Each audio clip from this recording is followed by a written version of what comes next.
Alhamdulillahirabbil alamin wa bihi nasta'inu ala umuri dunya waddin wassalatu wassalamu ala asyrafil anbiya'i wal mursalin nabiyyina wa habibina Muhammadin sallallahu alaihi wasallam. Asyhadu an la ilaha illallah wahdahu la syarikalah wa asyhadu anna Muhammadan abduhu wa rasuluh, amma ba'du. Alhamdulillah kita bisa bertemu kembali pada kesempatan kali ini.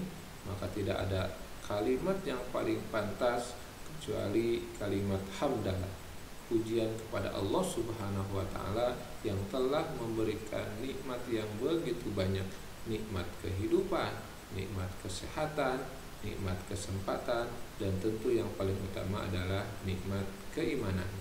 Yang dengan nikmat-nikmat tersebut kita mampu menjadi pribadi yang terus berusaha meningkatkan ketakwaan kepada Allah Subhanahu wa taala dengan selalu mengamalkan amal-amal kebaikan. Sebab banyak orang diberi nikmat kehidupan tapi tidak diberi nikmat kesehatan, tidak mampu memaksimalkan potensi amal solehnya. Banyak orang juga diberi nikmat kehidupan, nikmat kesehatan, tapi tidak diberi nikmat kesempatan, sama tidak mampu memaksimalkan potensi amal solehnya. Dan ada pula orang yang diberi nikmat kehidupan, nikmat kesehatan, nikmat kesempatan, tapi tidak diberi nikmat keimanan, sehingga tidak mampu memaksimalkan potensinya untuk beramal soleh.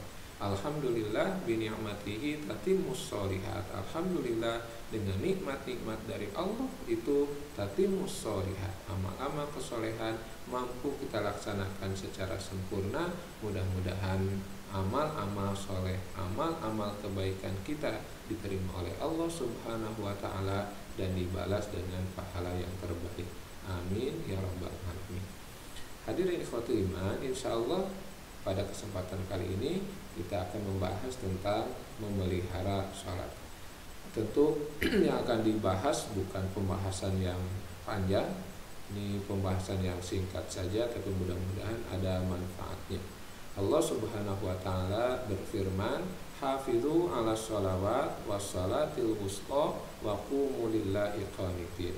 Hafizu ala sholawat, peliharalah sholat-sholat, wassalatil wusta, terutama sholat wusta. Atau dalam tafsir para ulama menjelaskan yang dimaksud sholat wusta adalah sholat asar. Wa qumu lillahi qanitin, dan laksanakanlah, dirikanlah sholat itu qanitin, dengan penuh ketaatan. Maka hadirin ikhwatul iman, sholat harus dipelihara karena Rasulullah sallallahu alaihi wasallam menyatakan as-sholatu imaduddin, sholat itu adalah tiangnya agama. Faman aqamaha faqad aqamaddin, siapa yang menegakkan sholat maka dia sudah menegakkan agama. Wa man tarakaha faqad hadamaddin, dan siapa yang meninggalkan sholat maka dia sudah menghancurkan agama.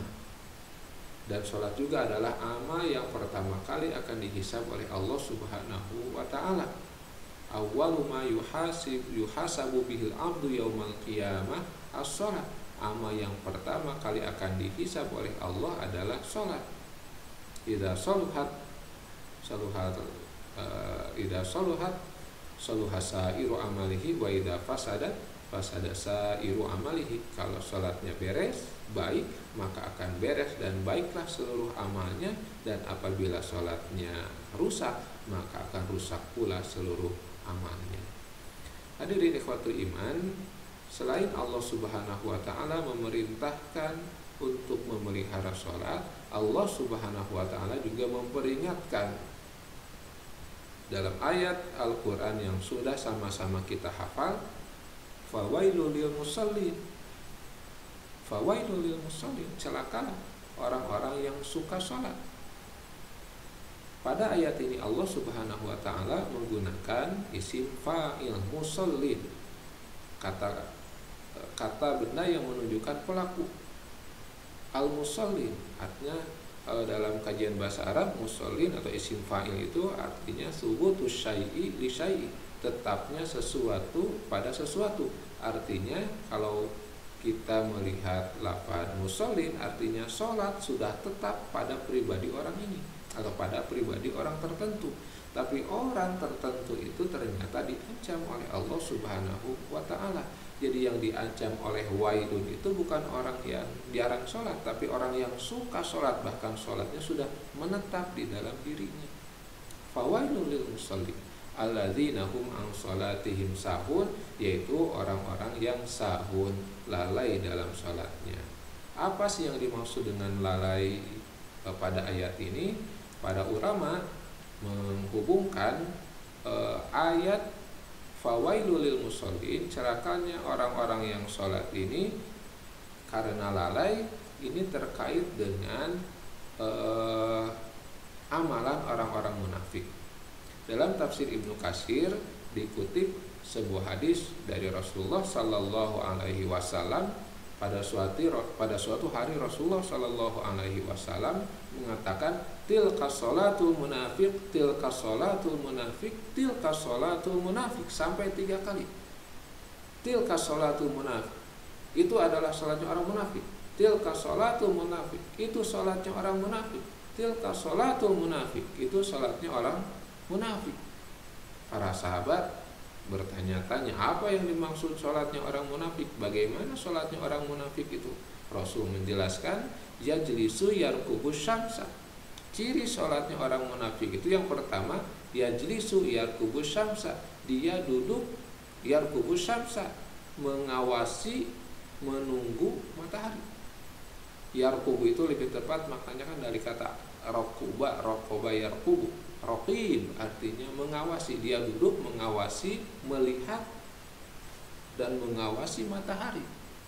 Hatta idza kanat baina qarnai syaitan, sehingga ketika matahari itu sudah berada di antara 2 tanduk setan, maksudnya sudah akan tenggelam, qoma, baru dia bangkit, dia berdiri untuk sholat, fanaqara, lalu mematuk 4 kali arba'an, la yadhkurullaha fiha illa qalilan, dan tidak ingat kepada Allah, tidak menyebut Allah, tidak mengingat Allah, illa qalila, kecuali hanya sedikit.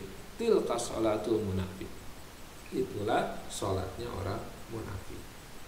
Jadi kalau disederhanakan, ada 3 ciri sholatnya orang munafik.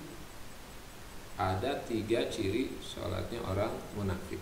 Yang pertama, yajlisu yarkubus syamsa, duduk mengawasi, duduk menunggu matahari. Apa yang dimaksud dengan duduk menunggu matahari?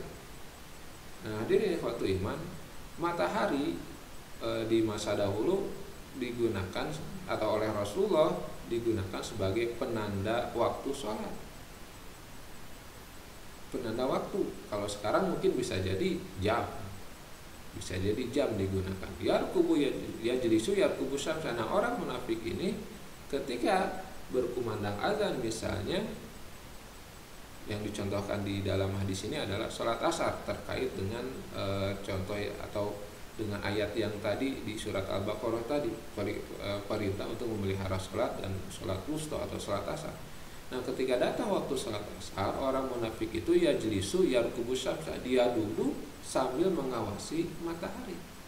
Jadi dia tidak melaksanakan sholat, tapi duduk-duduk sambil mengawasi matahari, mengawasi waktunya.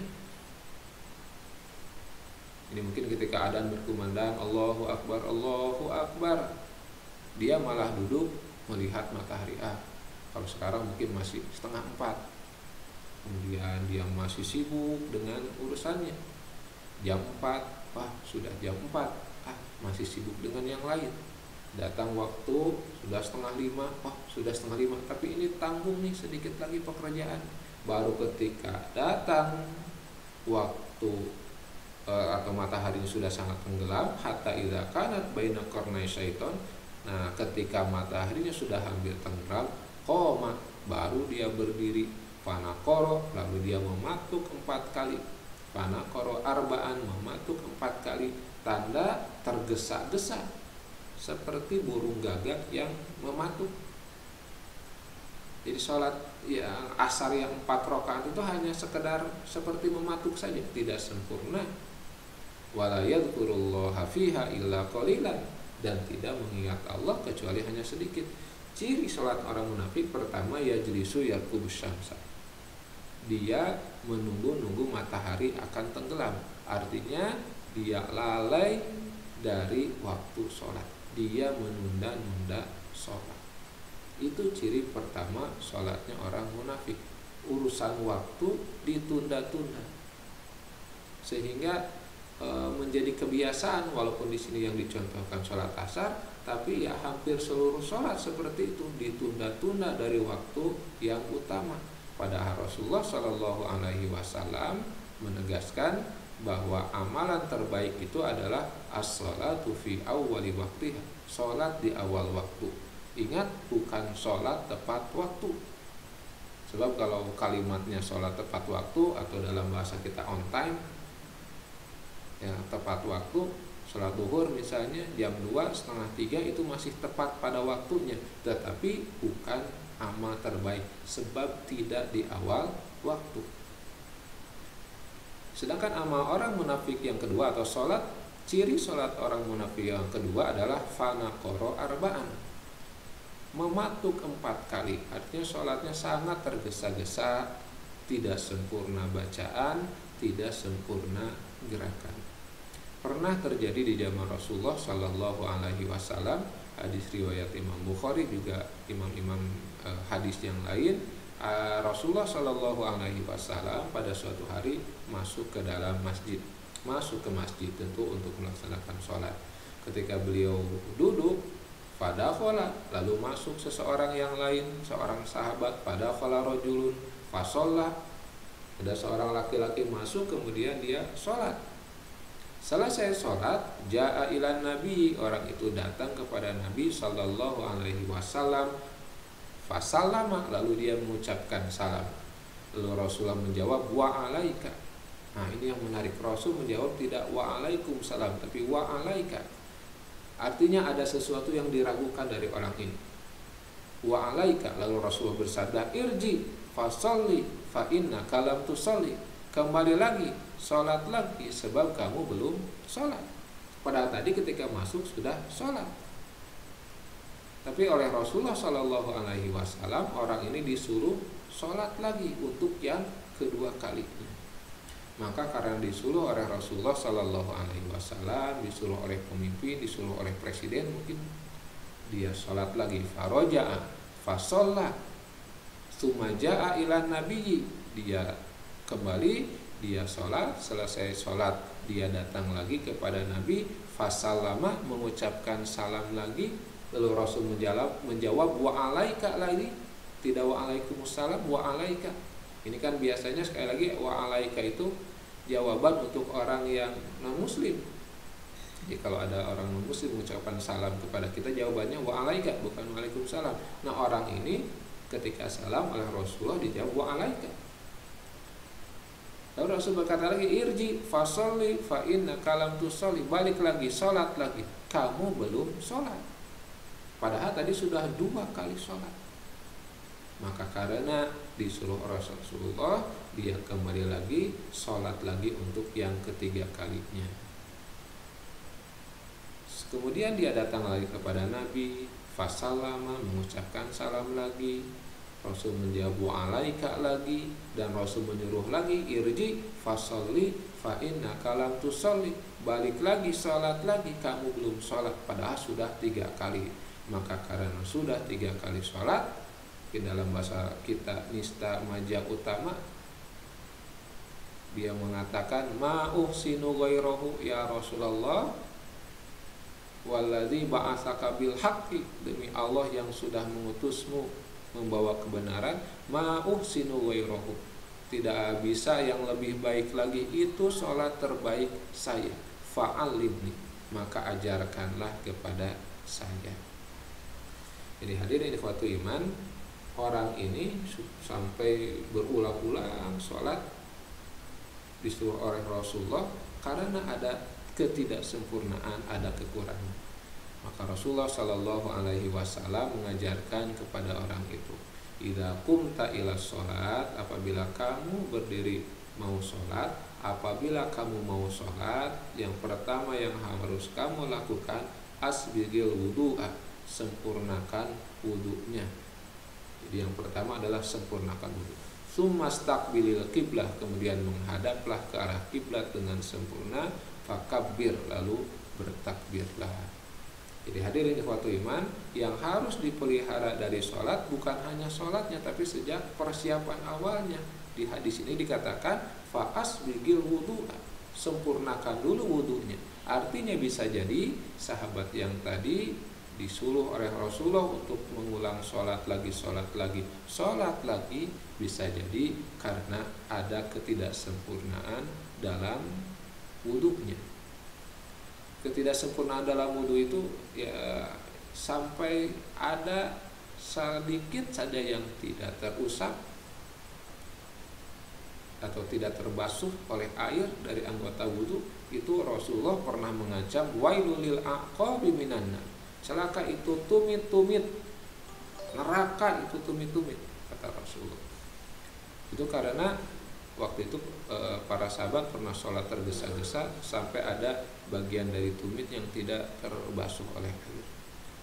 Jadi yang pertama yang perlu disiapkan untuk sholat adalah bukan hanya sholatnya, persiapan awalnya yaitu wudunya. Tsumastaqbilil qiblah, kemudian menghadaplah ke arah kiblat. Artinya bisa jadi kiblat pun tidak sempurna, maka sempurnakan arah kiblat.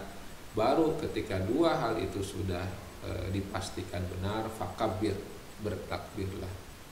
Lalu apa yang dilakukan di dalam sholat?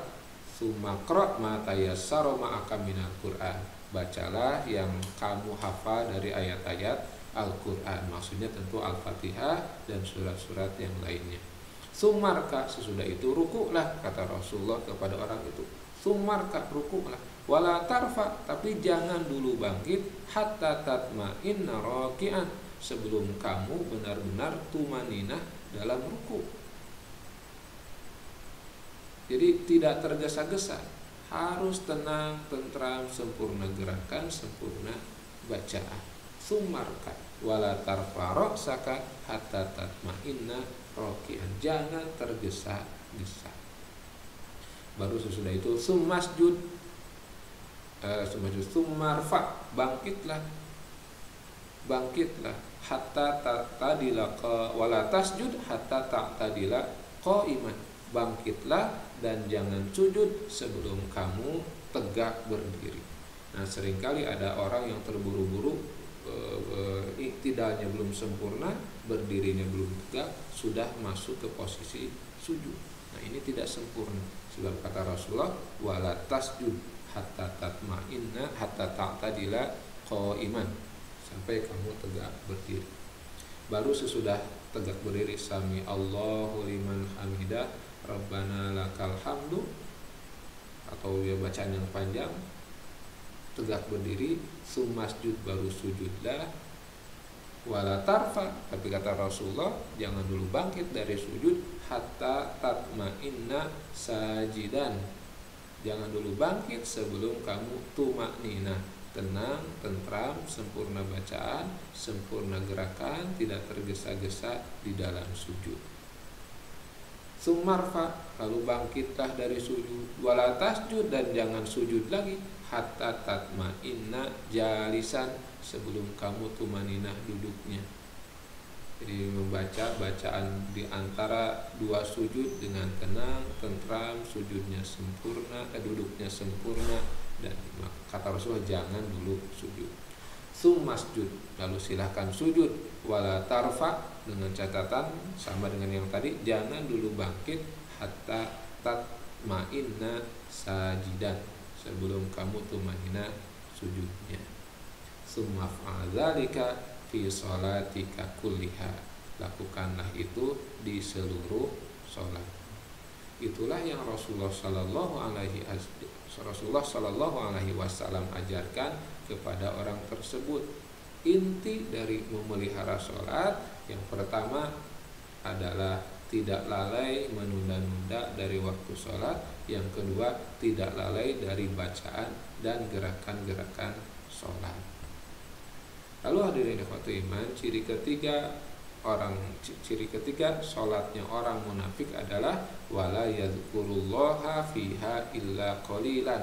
orang munafik itu la yadhkurullah, tidak ingat kepada Allah di dalam sholatnya, illa qalilan, kecuali hanya sedikit. Ya, mungkin hanya di awal dan akhirnya saja ingat kepada Allah, di tengah-tengahnya pikirannya kemana-mana. Allahu Akbar, Allah ketika takbir Allahu Akbar, sesudah takbir pikirannya kemana-mana, tidak khusyuk di dalam sholatnya, tidak ingat kepada Allah di dalam sholatnya. Padahal Allah Subhanahu wa Ta'ala menegaskan di dalam ayat Al-Quran, wa aqimis sholata lidzikri, dirikanlah sholat untuk mengingatku, untuk mengingat Allah. Jadi salah satu hikmah atau tujuan sholat adalah agar kita selalu mengingat Allah. Makanya mekanismenya Allah Subhanahu wa Ta'ala membuat di dalam sholat itu sejak takbir sampai salam selalu ada nama Allah. Dari mulai takbiratul ihram, Allahu Akbar, ada nama Allah. Masuk ke doa iftitah, subhanakallahumma atau Allahumma ba'id baini, dan selanjutnya ada nama Allah. Di surat Al-Fatihah ada nama Allah. Bismillahirrahmanirrahim, alhamdulillahirabbil alamin, arrahmanirrahim, maliki yaumiddin. Itu semuanya adalah nama-nama Allah. Jadi lisan kita selalu dilatih untuk mengingat Allah. Dalam surat-surat yang kita hafal, surat Qul Huwallah misalnya, itu nama Allah disebut. Kemudian sudah membaca surat, kita ruku, di dalam ruku ada nama Allah, Subhana Rabbiyal Azim. Al-Azim itu adalah nama Allah. Atau yang agak panjang, Subhanakallahumma Rabbana wa bihamdika Allahumma gfirli, ada nama Allah. Kemudian bangkit dari ruku, Sami Allah, disebut nama Allah, Sami Allah. Allahumma Rabbana lakal hamdu, ada nama Allah. Kemudian sujud, di dalam sujud, Subhana Rabbiyal A'la, Al-A'la adalah nama Allah. Bangkit dari sujud, duduk di antara dua sujud, ada nama Allah, Rabbana, Rabbighfirli, dan selanjutnya, atau dan lain-lain bacaan yang lain. Kemudian dalam at-tahiyat juga, at-tahiyatul mubarakatus salawatut thayyibatu lillah, ada nama Allah. Syahadat asyhadu alla ilaha illallah, kemudian salawat Allahumma sholli ala Muhammad, sampai salam assalamualaikum warahmatullahi wabarakatuh, ada nama Allah. Bahkan kalaupun kita hanya sampai assalamualaikum saja, assalam adalah nama Allah. Jadi lisan kita di dalam sholat dilatih untuk terus menerus menyebut nama Allah. Agar apa? Agar hati kita selalu mengingat Allah, sehingga tercapailah apa yang disebut oleh Allah Subhanahu wa Ta'ala sebagai tujuan sholat. Inna sholata tanha anil fahsya'i wal munkar.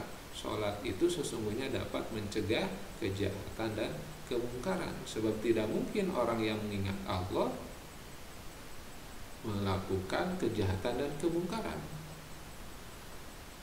Dalam sebuah hadis Rasulullah Shallallahu Alaihi Wasallam, beliau menyatakan, la yazni zani hina yazni wa huwa mu'minun. Tidak mungkin seseorang melakukan zina apabila ketika dia hendak berzina, mu'minun, dalam keadaan beriman, dalam keadaan yakin, ingat kepada Allah Subhanahu wa Ta'ala. Wala yasriku sariku hina yasriku wa huwa mu'minun. Dan tidak mungkin seseorang akan melakukan perbuatan mencuri apabila ketika dia hendak mencuri mengingat Allah Subhanahu wa Ta'ala, beriman kepada Allah Subhanahu wa Ta'ala. Maka peliharalah sholat, yang pertama waktunya, yang kedua bacaan dan gerakannya, yang ketiga kekhusyuannya, selalu mengingat Allah, sehingga apabila kita mampu terlatih di dalam sholat mengingat Allah, maka di luar sholat kita pun akan terus menerus ingat kepada Allah, sehingga sholat itu akan tanha anil fahsya'i wal munkar. Sholat akan mencegah dari kejahatan dan kemungkaran. Hadirin ikhwatu iman, peliharalah sholat, waktunya, gerakan bacaannya, kekhusyuannya, selalu mengingat Allah Subhanahu wa Ta'ala. Sebab jika tidak termasuk atau tidak mampu melaksanakan tiga hal itu, kita termasuk orang yang diancam oleh Allah dalam fawailul lil musallin alladzina hum an salatihim sahun. Orang-orang yang sahun, lalai dalam sholat atau lalai pada sholatnya, lalai waktunya, lalai bacaan dan gerakannya, lalai dalam kekhusyuannya, tidak mengingat Allah.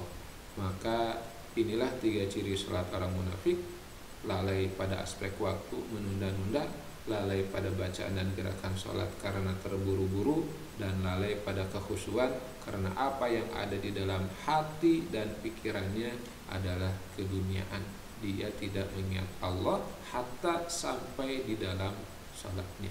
Mudah-mudahan kita bisa tidak terhindar dari tiga hal ini, dari tiga ciri sholat orang munafik ini, sehingga kita dengan sholat kita bisa mencegah kejahatan dan kemungkaran kita lakukan, dan mudah-mudahan dengan sholat itu kita mencapai derajat yang tinggi sebagaimana Rasulullah Shallallahu Alaihi Wasallam menjelaskan bahwa tidak ada balasan untuk orang-orang yang sholat dan memelihara sholat kecuali pahala-pahala yang sangat banyak. Bahkan kalaupun ada dosa seluas samudra seperti buih di lautan, maka kata Rasulullah itu akan terhapus, dosa itu akan terhapus walau misla zabadil bahri, walaupun sebanyak buih di lautan. Itu saja yang bisa disampaikan. Mudah-mudahan ada manfaatnya. Mudah-mudahan kita bisa memelihara sholat dan menghindarkan diri dari tiga ciri sholatnya orang munafik. Rabbana la tuzigh qulubana ba'da idh hadaitana wa hab lana min ladunka rahmah innaka antal wahhab. Rabbana atina fid dunya hasanah wa fil akhirati hasanah wa qina adzabannar. Aqulu qawli hadza